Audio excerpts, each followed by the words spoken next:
Hi there, my name is Milo Carpenter. I'll be the instructor this year for AP Language and Composition at Golden High School.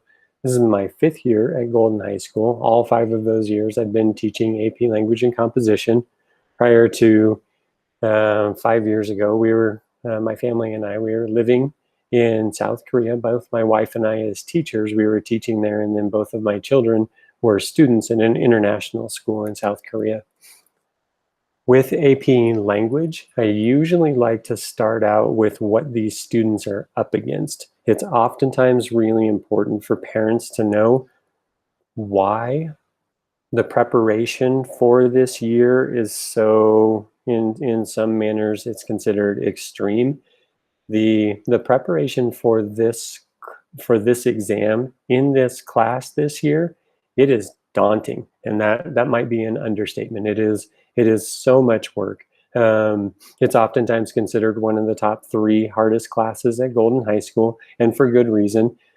Most of that, mostly it means for the difficulty is that the exam is so difficult, but at the same time, there's such a big reward at the end of it.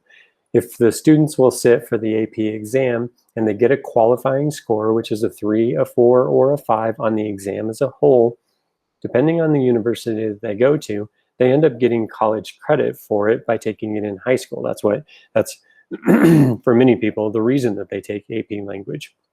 I'll tell this story to the students really soon, but my son, he just started university. He just sent me a text, and because he took AP language his junior year and AP literature his senior year, and you can do them in either order, he got qualifying scores on both of the exams. He doesn't have to take a single English class for his associate's degree in university. He was able to skip all the way through it, and that freed him up to take on some of the other classes that he wanted to take pre-major for him. And so he skipped a great deal, and for parents, that's a cost-saving piece.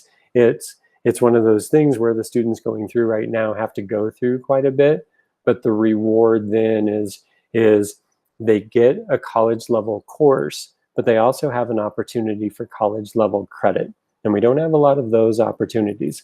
It's a difficult class, make no mistake about it. So let's start with the exam. You can see it on your screen.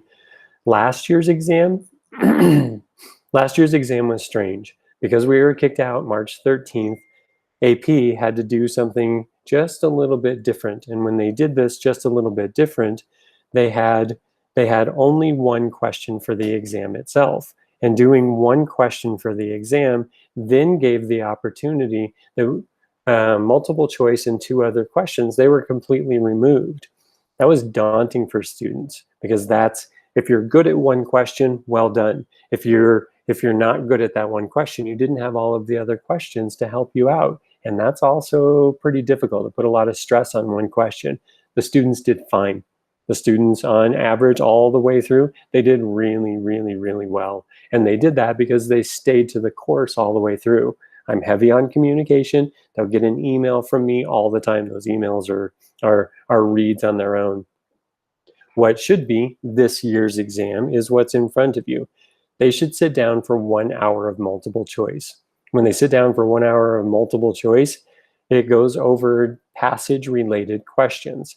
After that, they go into what's known as the synthesis question. They will have a 15-minute reading session where all they do is annotate readings. And then from there, they have a 40-minute essay to write. And that's the key, is that 40, 40, 40. The 15 minutes, they have to get really good at reading. And so we read so much during the year so that we get really good at reading. And then they have a rhetorical strategies essay. It's a 40-minute question all about rhetorical terms authors used and the effect of those terms. This was the question that they went with last year on the exam. It's the hardest of the 3. And AP made sure that the hardest of the 3, if they had to cut it down to a single question exam, they were going to make sure that the students that passed it, that they were qualified for getting that score. So they went with the hard one. And then they go to the argument question. The argument question is a 40-minute essay based on a tiny little passage, and then their ability to connect it to a lot of the sources. This class is a source-based class. I will give them this huge library of sources so that they can go through this. I don't know what this year's exam is going to look like.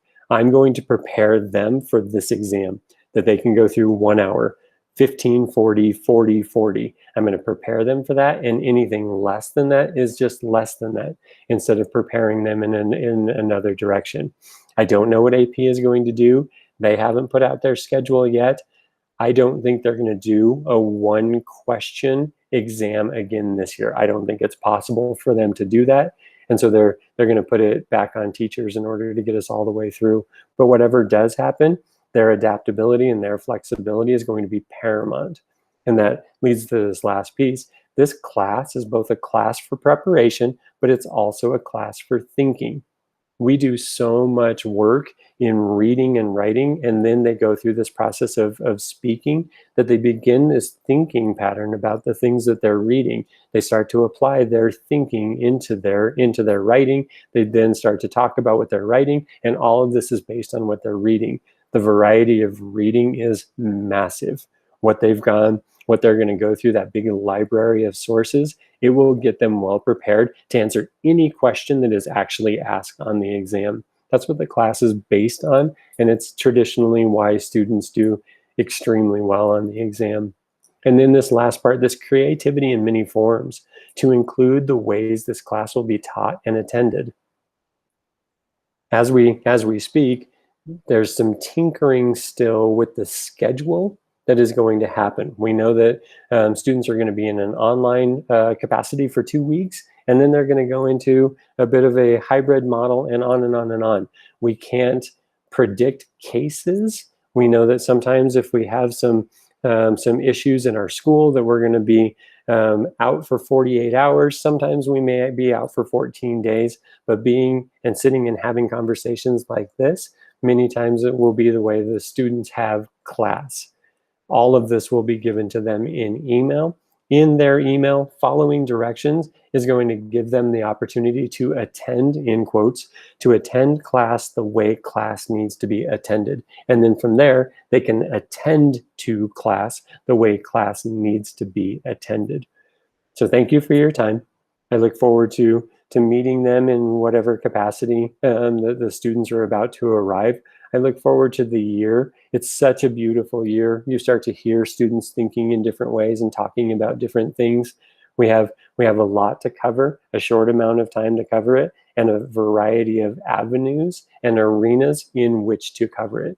So thank you. I look forward to this year. I look forward to the students doing really well in the year and then on the exam as they start moving forward. Thank you, and enjoy your year.